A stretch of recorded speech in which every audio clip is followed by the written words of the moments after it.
Pemirsa, 5 oknum polisi pemukul wartawan saat peliputan konser band dalam peringatan Hari Jadi Kota Lamongan ke-446 beberapa waktu yang lalu akhirnya mendapat tindakan disiplin dari polisi. Kelima anggota polisi tersebut dihukum merayap, jalan jongkok, push-up hingga hormat kepada bendera merah putih. Mereka diminta tidak lagi mengulangi perbuatannya. Iya.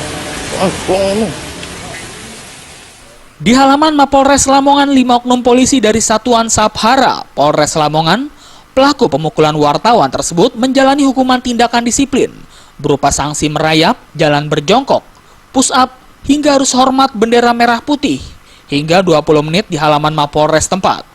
Hukuman tindakan disiplin terhadap Brigadir 2 SD, SN, AD, MA, dan DC. Hukuman ini diberikan berdasarkan keterangan berbagai saksi serta hasil rekaman kekerasan atas tindakan mereka terhadap salah satu wartawan online lokal Lamongan saat melakukan tugas peliputan konser band Ibu Kota Republik. Dalam rangkaian peringatan Hari Jadi Kota Lamongan ke-446 di alun-alun Kota Lamongan beberapa waktu lalu.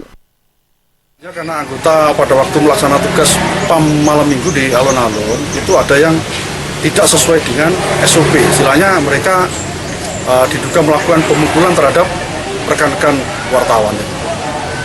Terus hukumannya sendiri? Hukumannya ya bukan hukuman disiplin, tapi tindakan disiplin. Jadi supaya tidak mengulang perbuatan lagi di kemudian hari. Jika melakukan lagi, apa yang akan? Kalau dia melakukan lagi akan diproses hukuman disiplin melalui sidang. Dari hukuman yang diberikan ini diharapkan petugas yang melanggar SOP akan jera dan tidak mengulangi lagi perbuatannya. Kelimanya diancam akan dihukum dengan pelanggaran disiplin hingga diproses melalui pengadilan jika kembali melakukan aksi serupa.